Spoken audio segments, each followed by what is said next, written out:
All right, perfect. Well, it looks like the number of participants has stopped increasing, so I would like to start this Q&A session today. A warm welcome to everyone who is attending. My name is Timothy Parker. I'm an International Communications Officer at the International Office, and I will be moderating this panel today. And we have 4 staff members joining us who are ready and waiting to answer your questions about your applications to our international degree programs. Before we begin, I would like to say that this Q&A session is mostly for program-specific questions. So if you have any general questions about English requirements or how to apply for scholarships, for example, please you can ask those questions in our general webinars, which we host frequently as well. But you can always use the Q&A function at the bottom of your screen there to ask any questions directly to our program staff. So without further ado, I would like to ask our staff to introduce ourselves. So could you please, one by one, introduce yourself and let us know which program or programs you are representing today. So Håkan, you are first on my screen. Thank you, Tim. My name is Håkan Rode. I represent the EMP and MESPOM master's programs at the IIIE.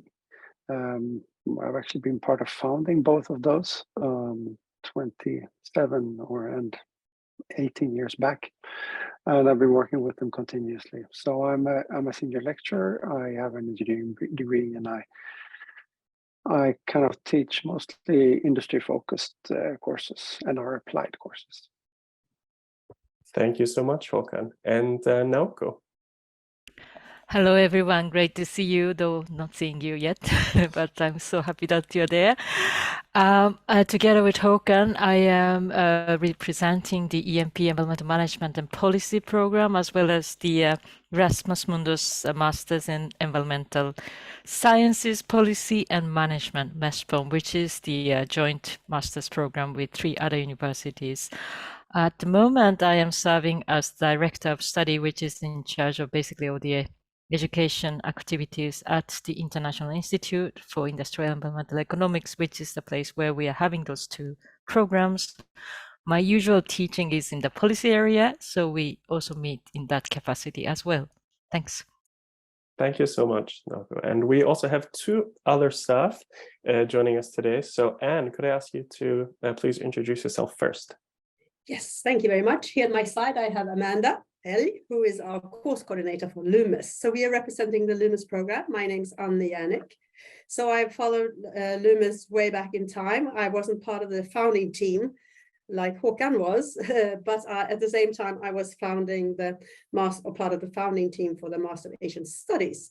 But right now, I'm based here at Luxus, Lund University Center for Sustainability Studies, and I'm coordinating the thesis course and also an examiner of that course. Please, Amanda. Yes. Yeah, so I'm Amanda L, and I'm the student coordinator of Master's Program in Environmental Studies and Sustainability Science. Yes. Fantastic. Thank you so much all for your introductions. And once again, I would just like to remind everyone that this is a live Q&A panel, so don't be shy. Feel free to ask any questions you may have about our programs, about your applications, about your career opportunities, anything at all. Feel free to ask them in the Q&A. And we do already have a question here from Alice. And the question is, are there any programs that include life cycle analysis? And are there any environmental programs that are available for students with a social science background? So I think that this question can apply to basically all 4 of our experts here today. So would anyone like to answer this one first? Yes, go ahead, Nauko. Sorry, I can start with that. So we do have LCA specific courses, 1 course for sure, and then we build onto that course several other courses. So yes, you can take that course with us. I think both the EMP program and the MESPOM program have them. We have quite a lot of, we virtually accept any students with any background. Actually, that's not, there is no limitation in terms of the academic background, so you're very welcome. Fantastic. And I'm just wondering if Anne or Amanda, you would like to add anything here as well. Yes, I can say something. We don't have proper courses in life cycle analysis. It might be touched upon in the sustainability science course on the economics course, but we don't have courses in it. And when it comes to recruitment of students, it's also open widely, and we actually do stress a lot social science theories. So if you come in with social science theory and methodology, you will be well prepared for actually following the courses and also writing your thesis and trying to apply this critical solutions-oriented approach that we have. Yeah. Yes. Yeah. We admit students from any background. Like, it doesn't matter what you've studied. Fantastic. And Håkan, do you have anything additionally you would like to add here? No, I thought it was a good question. I think LCA, we see increasingly in industry that there's much more demand for LCA knowledge in general and in governmental sites. So we see kind of that sharpened the need for it on the demand side. So yeah, we're happy to be able to provide courses on this. Fantastic. Thank you so much, Alice, for your question. All right, we have quite a few questions flowing in now, so we should have some good content to get through. And the next question is specifically for Loomis, and I'm very happy to see that this student has used the acronym correctly. Unfortunately, it's not written correctly on the webinar panel today, but the correct acronym is Loomis. The question is, can you give examples on what subjects students in this program will work with? Oh dear, that's a lot. If we just take what kind of profession you will enter, you can be working with an NGO, you can be working with the government, you can be working in a ministry, a government agency, you can be working with a company, you can set up your own consultancy firm, you can work as a development practitioner, you can work as a sustainability officer. So it's very, very broad. So we have, I guess, an alumni of over 1,000 students. And that it's a really broad profile, I would say. Yeah. Oh, was the question more about like what you can write your thesis on? No, what you can work with. What you can work with. Yes, if it's in professional life, or if it is actually during the thesis course, then we can add a few things to that. Well, it's a good point. I mean, we may as well cover both aspects here. So when it comes to writing the thesis as well, perhaps could let us know some examples of research that students have worked with. Yes, many students over the years have worked with energy issues, like you also do at IEEE. So energy issues, water issues, and so on. But more and more, we're also seeing social justice and environmental justice and inequality and poverty issues also associated with the global South or global South-North collaboration. It could also be anything on climate change issue, biodiversity loss, land change issues, and health issues and so on. And more, I think students are also deeply involved in social science theory and social science methodology. You may go to the field to do your own field work. It could also be a desktop study, and you can also use a variety of inquiry types like case studies or discourse analysis or phenomenology, if you like.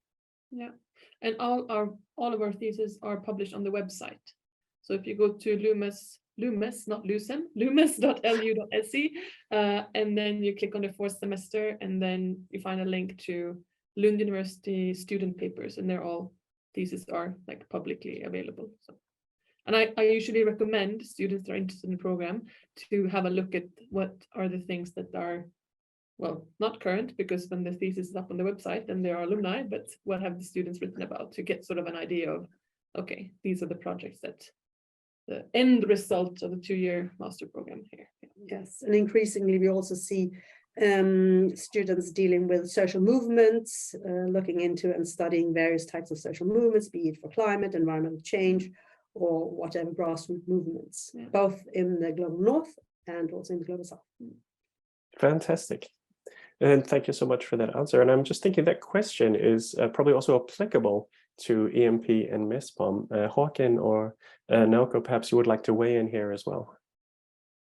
Which subjects do graduates work with, and what kind of research areas are conducted as well?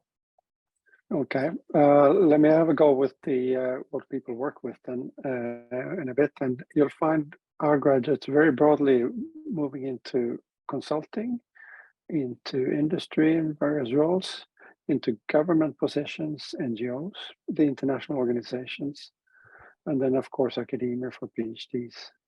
I'm just at the very moment teaching a course in corporate responsibility, and then I've engaged a handful of graduates from alumni from kind of more the business oriented sphere. So yeah, so I've had IKEA's former chief sustainability officer with us in class. I have had Sveta, who's doing her PhD at the Stockholm School of Economics these days. So it's a mix, and then a couple of people in consulting roles, both in more local consulting, but also on the major consulting firms, global consulting firms. And I had Karen, she works at Safaricom in Africa, leading their CSR work. So there's a kind of there's a nice mix of what people do. That's for sure.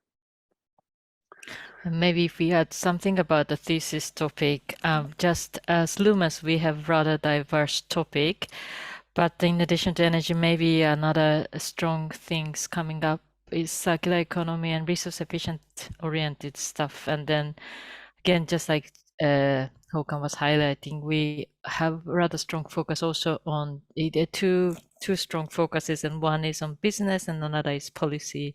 So something in relation to the business or policy and in the area of energy, circular economy, but also coming in things like forest management, water management, etc. is also coming in. Another two major sort of the research area we have at the Institute are urban related urban governance and consumption governance. So that's another sort of streams. But as long as it is sort of fit somehow in the broad area of environmental management and policy, we accept that as a policy area thesis topic. So you could be quite wide in interpreting that. All right, thank you so much for those answers there. And we have quite a few questions coming in now. Thank you everyone for asking your questions. We will do our best to get through them all.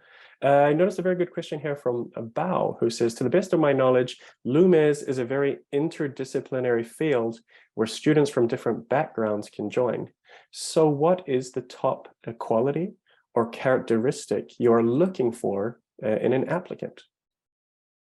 Amanda, you should say something here. You're involved in the process. Admission. Yeah, I would say that we want someone that is motivated. I mean, you shouldn't be an expert in sustainability science already, because that is what you want to learn more about. But we're looking for someone who's got the interest and passion and motivation and an idea of what they want to achieve or what they want to do, like when they've graduated. So there's not like a specific, I wouldn't say, sometimes students ask me, okay, what is the profile, or what do I have to have studied, or what should I write in my statement? Or I mean, those things I cannot answer for you, because it varies a lot. But I want to see passion and motivation, and yeah, that is what I'm looking for in the applications. So literally, why do you want to study here? Yeah, why do you want to study here? And what will you do with it? Like, what do you want to achieve? Like, and it's not that we prioritize people from medicine or engineering or social science or humanities. We go by set criteria, and also this motivated letter. Yeah, exactly. Fantastic. And the same question, I guess, also can be applied to both. Can I just say one more thing? Yeah, absolutely. The motivation can change, and for many it does change. So it's like you can have a very specific and clear idea what you want to do when you come here, but then your way of seeing things will most likely change whilst you're it's like you will go through a personal development process yourself, which can sometimes be a bit rough, but it will be fine. We will challenge your knowledge base. Yes. We can reassure you that. Yeah. Fantastic. I think that's what our applicants are most probably looking for. And there's one other fun fact here that I didn't mention at the start of this Q&A session, and that is a recent QS ranking. The new QS rankings on sustainability, which have come out this year, and Lund University is actually ranked as the 12th most sustainable university in the world. So when Anne mentioned that, which is absolutely fantastic, of course, and Anne mentioned that our students will be challenged, I think we can absolutely agree with that. And Nauko and Håkan, I can ask the same question to both of you as well for the EMP program in specific. What characteristics and qualities are you looking for in your applicants? Go ahead. Yeah. Okay. Oh, I'll do. Okay. I mean, we like to see a proven track record. So, we want to see people that to show that you've been doing well in life, and ideally you've been also working a bit, because we have a practical stance in our program. We try to be close to practice. So we like when people have worked a bit. It's not a must though. So if you look at what we actually admit, we have a range from people who have not worked at all to people who have actually very substantial work experience. We find that mix gives a very good dynamic in the classroom. But having that, then I fully agree with Amanda's point here about passion. Otherwise, we look for the passion, because that's like they say, like you said. I mean, the perspectives are going to change. As you learn, you'll deepen your insights and knowledge, and then kind of what you really find yourself curious and want to work with about this will change as you go. But if you have a passion for it in general, that's kind of our dominant thing. Fantastic. Thank you, Håkan. And Nauko, was there anything you would like to add here, or perhaps also in relation to the MESPOM program as well?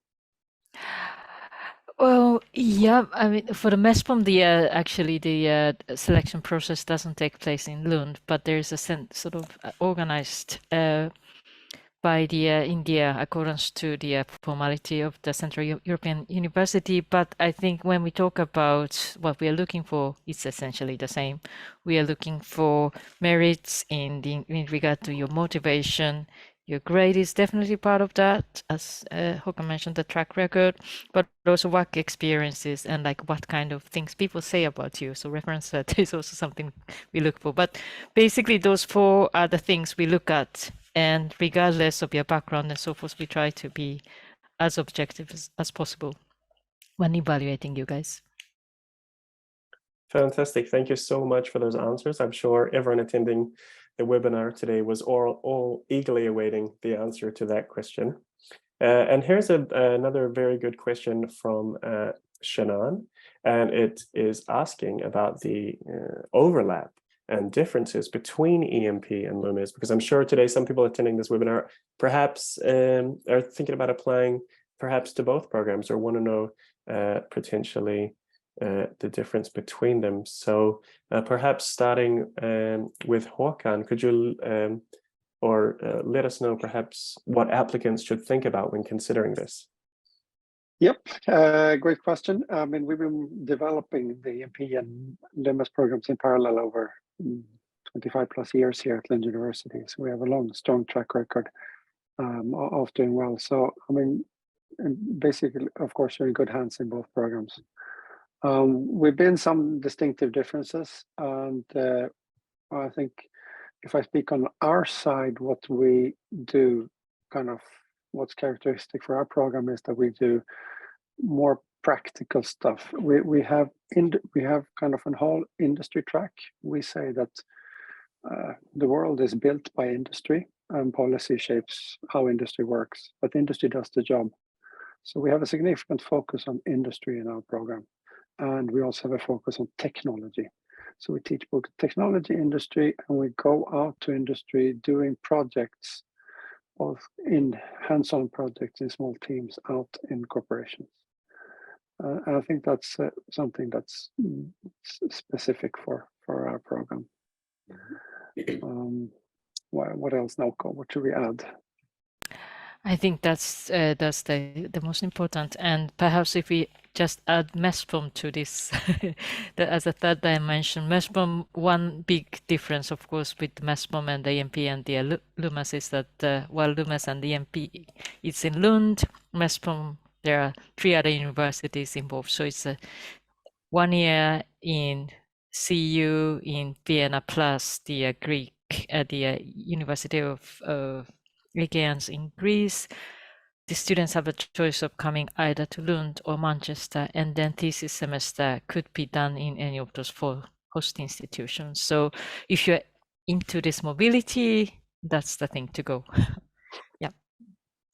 Right, and I could perhaps also say a few things. So if you think that society is built by business, I would say we say that society is built by society, by actors, institutions, structures, and so on. And business and industry is one actor here, but we also have other protagonists. But just to talk about maybe the origin or the roots of it. So at IEEE, you have maybe more teachers and lecturers and professors and so on, and staff coming in from technology, economics, at least historically. Here we have more people coming in from natural sciences, mixing with social sciences. And these days, actually, we have a cadre of lecturers, who, many of whom actually came out of interdisciplinary work, or even Loomis themselves, and now they teach here. So we tend to be more interdisciplinary in terms of social and natural dimensions of sustainability. So that's our focus, and being critically problem-solving oriented. And we do have one practical module, you can say. I mean, many of the courses do have some kind of practical aspect, combining or understanding empirical matters from a theoretical point of view. But we do have one which is more practical and associated with where you link up with the stakeholders in society. So that's one course. But I guess perhaps at IIIE you are more practically oriented.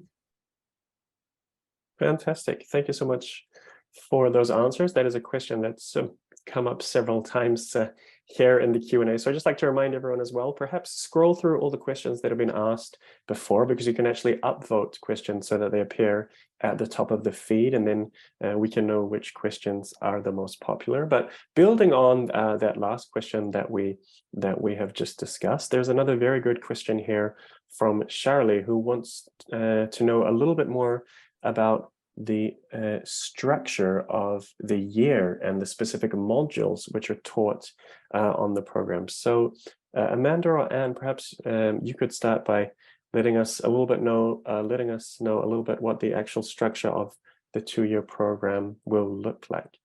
Okay, so in the first year, there's 4 courses per semester, and they're all, again, I don't think it's necessary to go through all of them because they're all on our website, but it's 4 courses. Like we start with the Earth System Science, which is more of a natural science oriented course.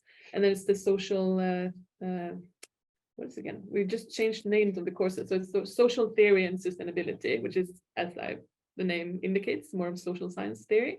And then it's a methods course. And then it's a sustainability science course. So that's the first semester.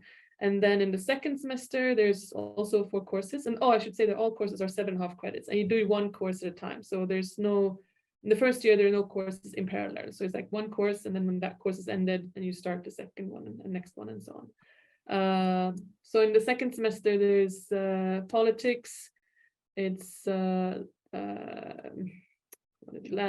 geography and economics and knowledge traction. And knowledge traction, I think that was the course that you mentioned a little bit about before. It's more of a practical project-based course, methods combined.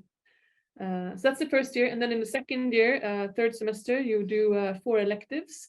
And the electives are courses that we are offering. So you cannot, and I know this person didn't ask about this, but this is a frequently asked question, is if it's possible to do courses outside of the program, and it's not.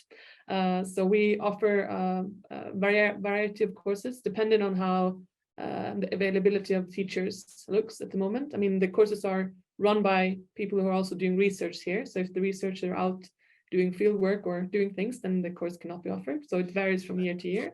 But I would say on average, we have had like 10 different courses or so offered in the past year. So students pick four courses out of these 10.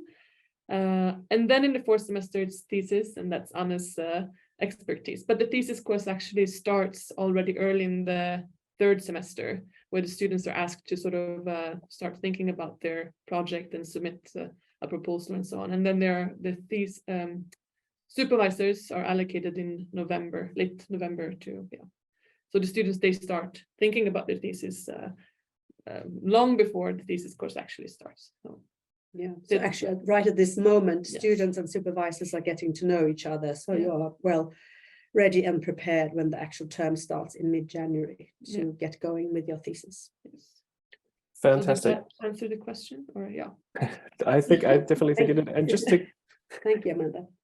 Thank you so much, Amanda. And just to clarify, because we have applicants from all across the world, and sometimes the thesis writing component of a program can vary from country to country. So will students writing a thesis on the LUMIS program have their own supervisor?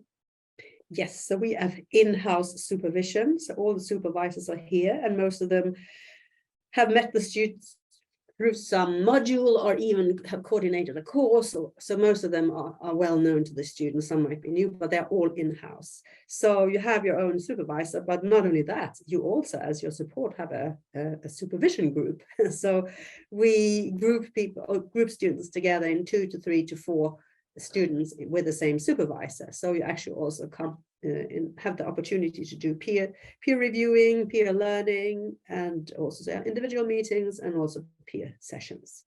Yeah. So I mean, we didn't say anything about that, but students, they can write. I mean, most students, the majority of students, they write their thesis by themselves, but some write in pairs. It's not that common at LUMIS, but some do.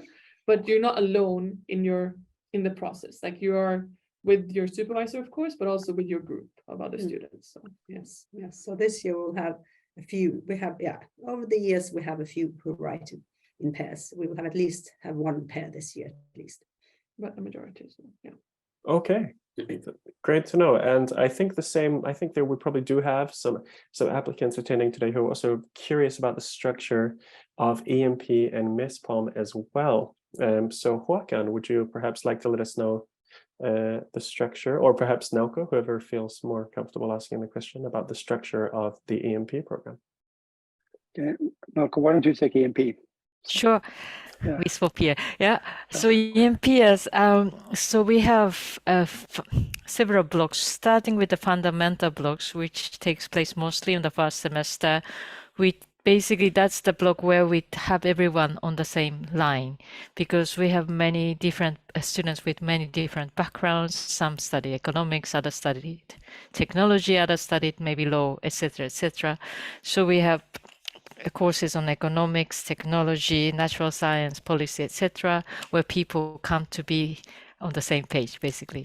And then we have two sort of pillars, would you say, one on the business and another on policy. And all the students take that. They most take place during the second semester, but also going over to the third semester, at least on the policy block. The first year ends with the first elective coming in. That we don't have as many elective as the LUMIS program, but the first elective comes in at the end of the first year, and that is students have a choice of going for consultancy-oriented exercise, or they can go for an internship on their own, as long as they can fix a good internship. And then we come to the second year. The first part is starting with the policy, the last module of the policy, and then we come to this SSC exercise, a real-life consultancy exercise, led by Håkan, but many other teachers being involved. And that's a group exercise where 4 students in a group or so will go out and solve real-life problem. That's the place, as well as the consultancy and the internship course, where we would like to see the students applying knowledge that we provide during the first and the second bit of the second year learning experiences, of course, as well as what you have done in the past. And then the second half, for the one third of the third semester, so at this moment, we have 2 courses dedicated to prepare students for the research. So one is to do with delineating the research topic. Another is to do with learning how the research methodology. And then the 4th semester comes with the thesis. The supervision is essentially the same setting as the LUMIS program, but we do not allow students to write together. So it's an individual thesis work. That's the only sort of major difference. Håkan, MESPOM? Okay, let me toss in a word or two about MESPOM. MESPOM is it's a joint undertaking, as we said, with several different universities. So students start in Vienna, and then they will take a number of courses, kind of in many ways similar to the EMP program, with a little bit of a difference here that you also have a bunch of electives, so many smaller, shorter courses with electives during the first fall winter in Vienna. When spring comes, it gets nice and warm, and then we send our students to a Greek island instead. So then they end up in Lesvos, and then they spend 3 months on Lesvos, where courses focus a bit more on natural science and system thinking. And then when the fall comes for the second year, then yeah, you either come to Lund to us and take both industry and policy courses, or you go to Manchester and do a bit of their more natural science oriented things before thesis. So you move around a bit and you get to explore and see different things and explore. And it's an enriching thing in a way that you get to also experience different teaching cultures, not only different teaching topics. So. Thank you, Håkan. I can see Amanda has her hand up here. Yes, so Yes. as Noko mentioned the internship, and I don't know if anyone has already asked about this in the chat, but I know it's a question that I get a lot on email, and I just want to mention it, that we do not in Loomis have an internship course, but it shows with that quite a few of our students, they do an internship, but then they do it over the summer in between the second and third semester. But it's like outside of their studies. But yeah, if they want to do an internship, then they can do it there. And we also have a few students who choose to do an internship in parallel with their thesis. So, but that's also, I mean, it's their own initiative and they have to organize that themselves. But yeah, but no internship course where you get credits for an internship in Loomis. All right. Thank you so much for those answers. Now, we have already touched on this question as well, but there's quite a few more questions coming in about what type of applicants are you looking for in your programs? And there's also several questions which sort of link back to the application and the program-specific documents that are required when applicants are making their application. So I wanted to check in here with all of you to see if there was any other specific pieces of advice that you could give to our applicants regarding those program-specific documents, which are, of course, an important part of every applicant's application. So Amanda, perhaps you could start here. Yeah. I would say that they're not only important, but it's like if you haven't submitted them, then you don't have a chance of being admitted. So if you want to have a chance of being admitted, then you must make sure that you do fill in the applicant summary, the statement of purpose, and that you have 2 recommendation letters. So yeah, those are the things that we want you to submit that are program specific. And I know that most commonly asked question I get about these documents is whether or not we can accept recommendation letters that are uploaded in the admissions portal by the student themselves, and we do not do that. So we want the recommendation letters to be submitted either like directly per post or courier or however, like in an analog way to university admissions in Sweden, directly from the reference person or in a sealed envelope from the student, or we want them to, and I think that's the most common way of submitting it. It's like if the applicant, or not applicant, the reference person sends them directly to us per email, and then we will print them out and forward them to university admissions. But that's like, it's very detailed. All the details on this are on our website. So I would just say, sit down, read through, follow the step-by-step instructions, and you will be fine. And don't wait till the very last minute. Like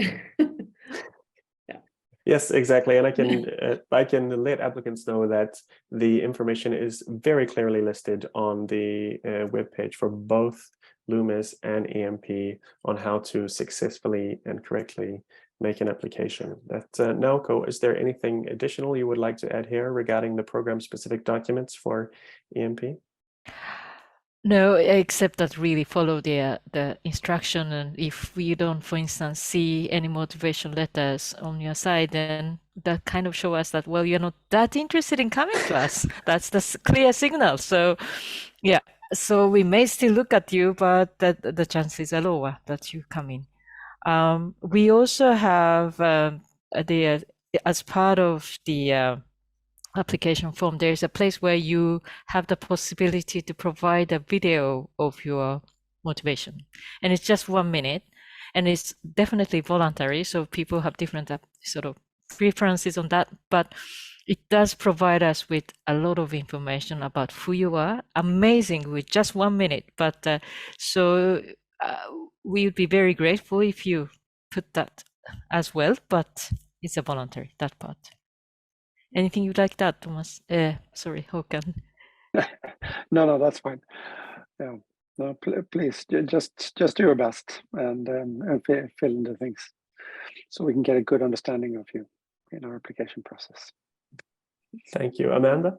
Oh, sorry, me again. I would say that you should, this goes for any application to anything, for a job or for a program or anything. If you start, you should start writing on your motivation letter, and then you put it aside, and then you ask for a friend's feedback, an honest friend who does not just say, "Oh, looks good." Like, you should have, find your most critical friend and ask them to read your statement of purpose, and then go back to it again. So don't just write something the very last minute. Put some effort into it, because that effort will show. And we like to see that. So All right. Thank you for those tips. Yes, please. One more thing. Yeah, and when you ask for, because this is a thing that someone asked me, someone who called earlier this week, maybe that person is even here, who knows. She was asking whether or not we cared about who had written the recommendation letter. So because she was in this dilemma as she saw it, should I ask this professor whose title is better, or should I ask my supervisor, but that person is only a PhD student? And I was like, of course, you should ask the person who knows you the best. So we don't care if it's a professor. We don't look at the title of the person who's written it should be someone that knows you well and that sort of can give an honest review on your achievements. So. Fantastic. Thank you. Titles can be impressive, but not with regards to with this. Good to hear. Those are exactly the kind of insights that our attendees are looking for, I think. So thank you all so much for those points there. We have a quick general question here, but it's been upvoted 3 times. So I just want to answer it quickly. It's from Chenan, who is asking, can we apply to multiple sustainability programs at Lund, or do you advise that we just pick one? And when you apply for international degree studies to Lund University or any university in Sweden, you can actually choose up to 4 programs, but you need to rank those programs in order of preference by the 16th of January. So think carefully about which program you want to put as first, second, third, and fourth, because after the 16th of January, you can't change that ranking. So if you get admitted into one program, but you cannot change your mind at that time and switch to another. So do think about that one carefully before you make your application. And of course, if you're eligible, we encourage you to apply to as many sustainability programs as possible. There's the next question. It's been upvoted here 3 times. It's from Tiara. We have touched on it a little bit, but I think we can go back here again. And it's about EMP and MESPOM. So they want to know the biggest difference in the learning outcomes between these 2 programs. And they also want to know if they can learn about industrial sustainability while still getting the basic sense of sustainability policy and MESPOM. So quite a few questions all rolled into one. Håkan or Nelko, which one of you would like to handle this? Okay, I'll say something about MESPOM then for a start. I think, we've been part of setting up and designing both these programs. So they're kind of, in many ways, they're rather close actually. But we do have a longer. Sorry, I got to switch off my phone here. We do have the MESPOM program is run then by a couple of other partners, so we're relying on them. So in the MESPOM program, you don't really get any of the technology that you get in the EMP program. And also in the MESPOM program, the industry track, the business track is shorter. So it's kind of, I think those 2 are 2 kind of clear differences. And then you could say you don't get as much practice in the MESPOM program. So kind of, in a way, the practice you get in MESPOM is that you get to move around and explore different cultures and different things. Whereas in the EMP program, you also get to go out more into industry and see things. So I think those are the key distinctions between the two programs. Maybe you can say in MESPOM is that you don't only get to move around and see different cultures, but you also then meet greater diversity of professors from because you're visiting different institutions. So overall, your kind of sort of say diversity in that respect is higher, and that's a strong asset of the MESPOM program. But I mean, to answer the question specifically about sustainability policy of industry, I mean, we still have business courses, and yeah, I mean, so you're still pretty fair. You're pretty well off, and we have a fair number of our MESPOM graduates who go out and do work in business afterwards. But if business is if that's your main concern, yeah, then you should probably lean over towards EMP. But I wouldn't make it such a big difference. It's not that big a difference. All right. Thank you so much for that, Håkan. And here we have a good question, and I think it might be most suitable for Anne, actually. And you have already touched on this in some detail, but someone is sort of specifically asking about the approach of the LUMIS program, if it's predominantly social scientific, or if there's more natural science, or if it's an equal mix. So, Anne, could you perhaps let us know a little bit more about that as well? Yes, I can say something.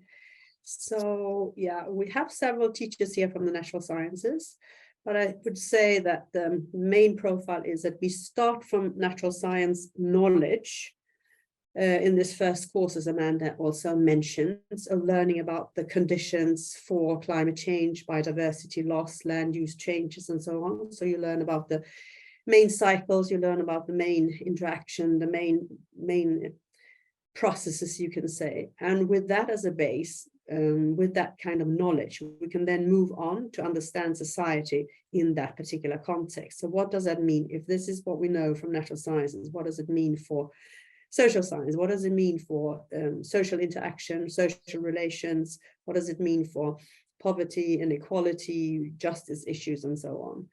And if you, in other programs, perhaps speak a little bit more about and learn more about policy, we would say we learn more about politics. What's the politics in this, or power issues to go with it? And if you are in a transition to sustainability, which is popular these days to discuss the transition, transformation, social change, and so on, we also look at the implications for doing this for different types of stakeholders or different groups in society, and so on, also looking at the distributive effects of this.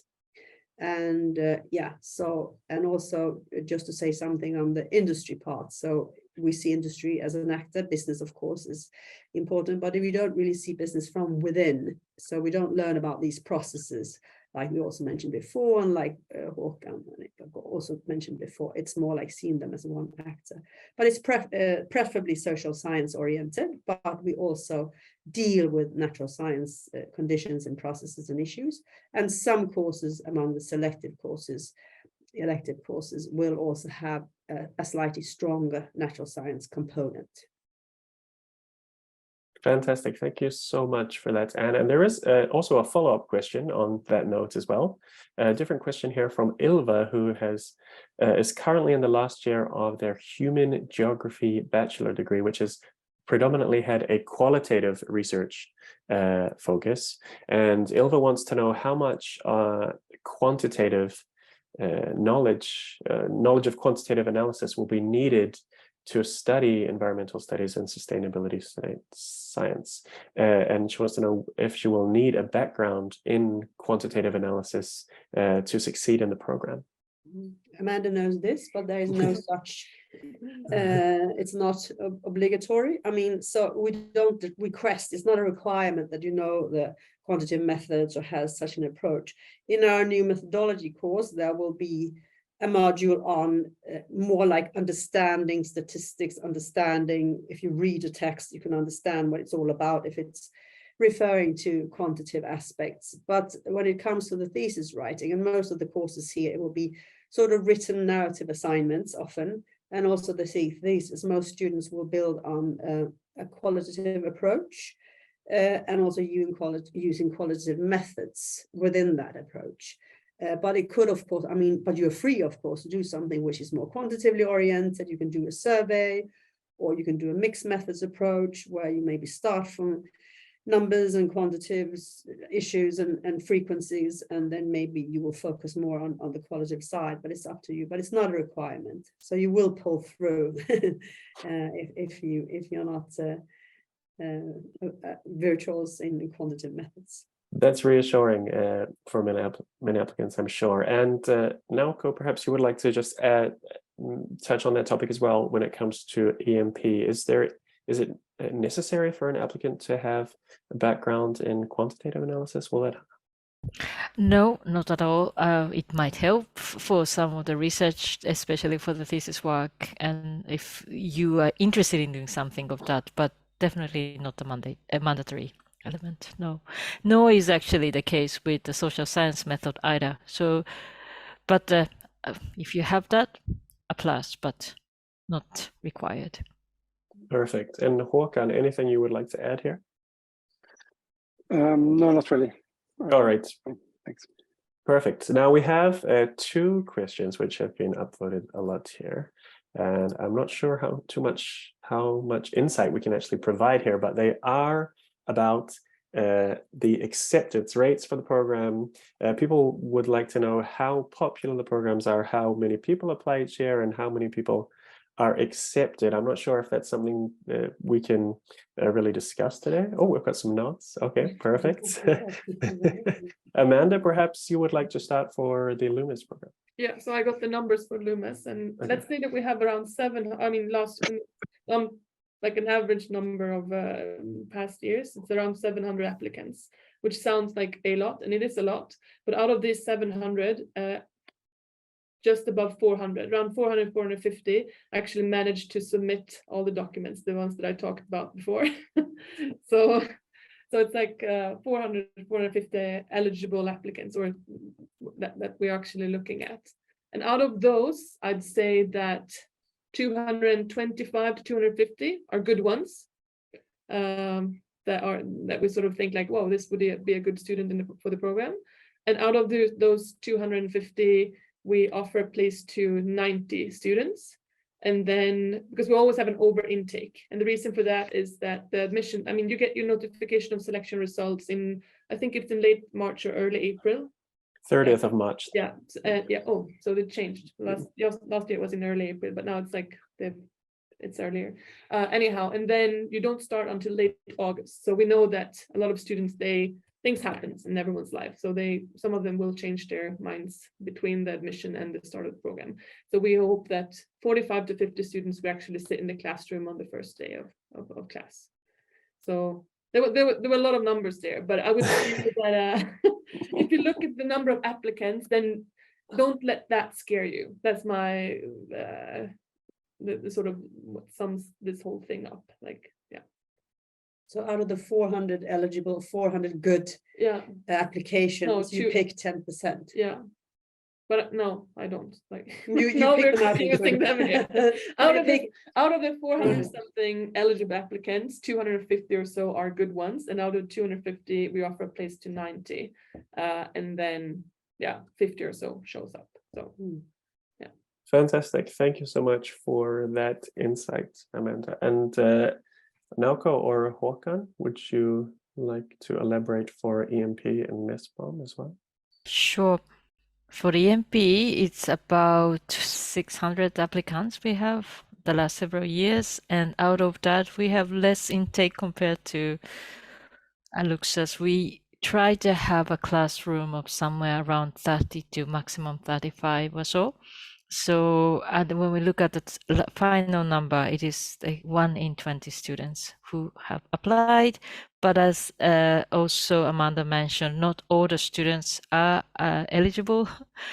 So some of them are taken away. And also, we typically send to about 60 students for the same reason as Amanda mentioned, and out of that we have 30 to 35. If we are coming down to 30, and then we start to provide to the next one on the list, start contacting. For the MESPOM, I think it was about the same number, and when it comes to applications, and because MESPOM is the European Erasmus Mundus funded program, there are several rules as to how we select as well, like depending on which region, etc., etc. But the final number is somewhere around 25 to 30. Håkan, is that where we are at the moment? Yeah, it's the MESPOM just moved to Vienna from Budapest, so there's been a little bit of discussion. I think we might even go beyond 30, but it's not a lot more. So it's in that range. So yeah, it gets fairly competitive. The MESPOM program, not least given that the large amount of scholarships that are available there. Yeah. Maybe one thing is that the MESPOM over the last 10 years or so, students need to decide whether they want to go for Lund or MESPOM at the Manchester at the time of application. So out of that, say 30 students maximum, but at the moment like 25 students, we have about 15 to a little bit more students coming to Lund. So that's where we are when it comes to number.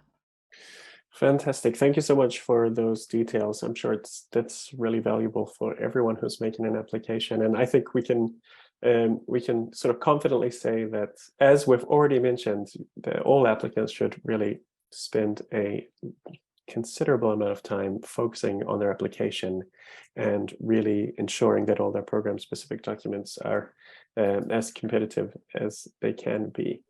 And we have about 8 minutes left in this live Q&A session.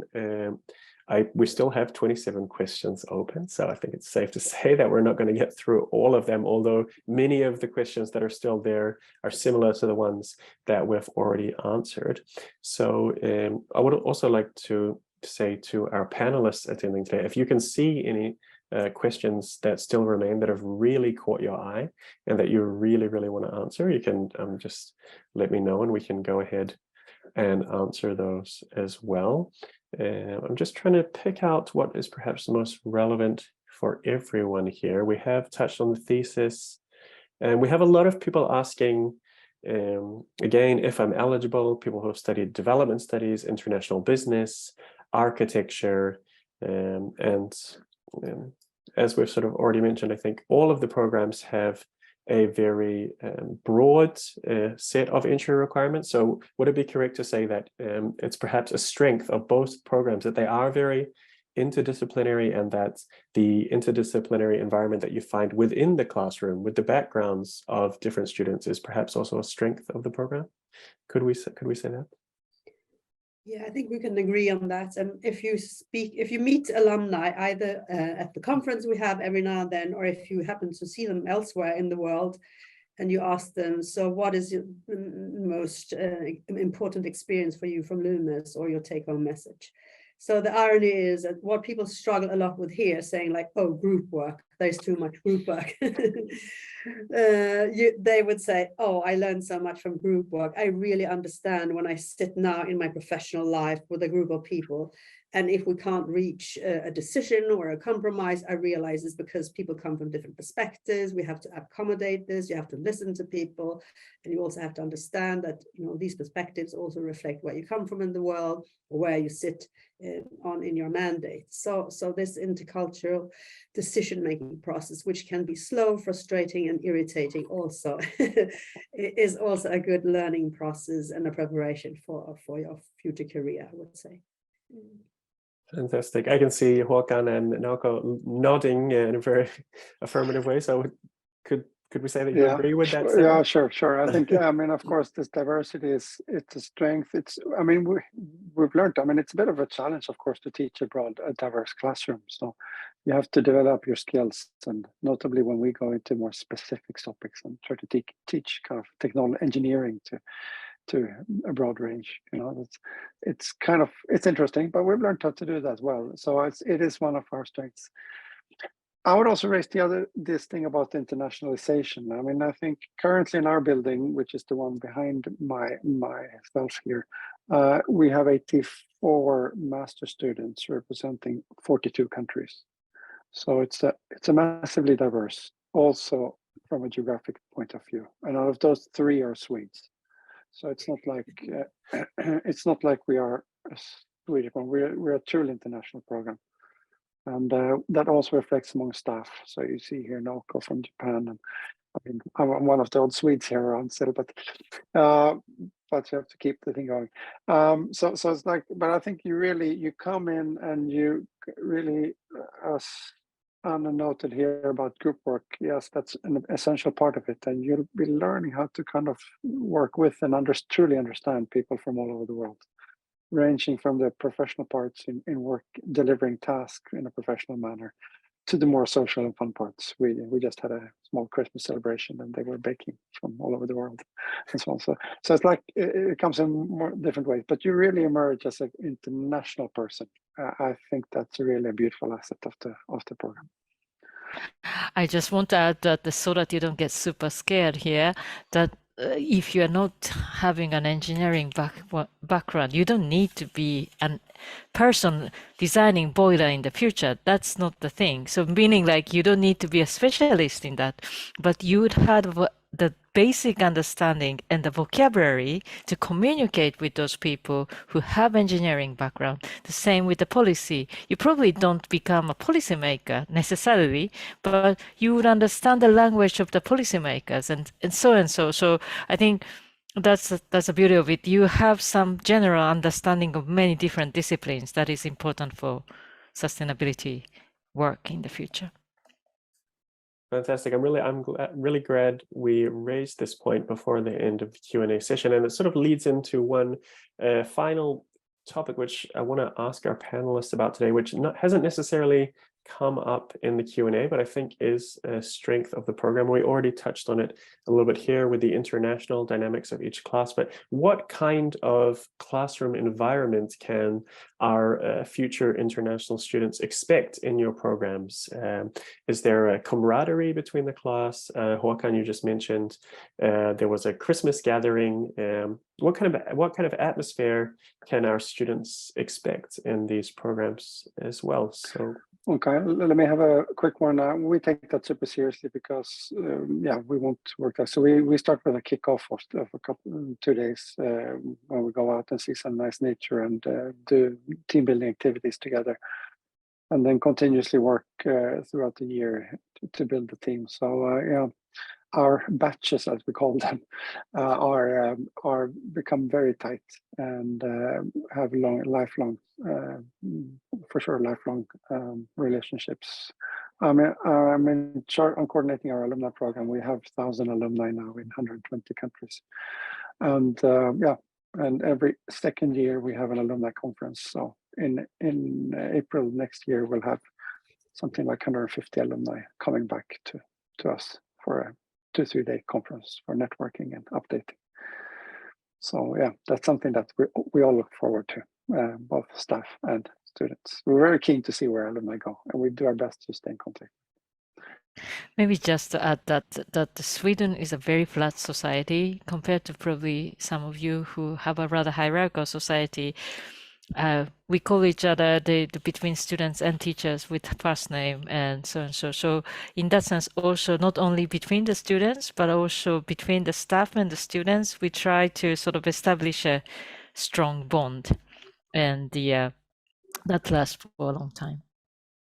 And we can also say that we also have this type of kickoff where we go in, I don't know, but Amanda will do, and other teachers, you go out and you have actually assignments right there in nature, but it also includes, fire in the evening and, and engagement and enthusiasm and singing.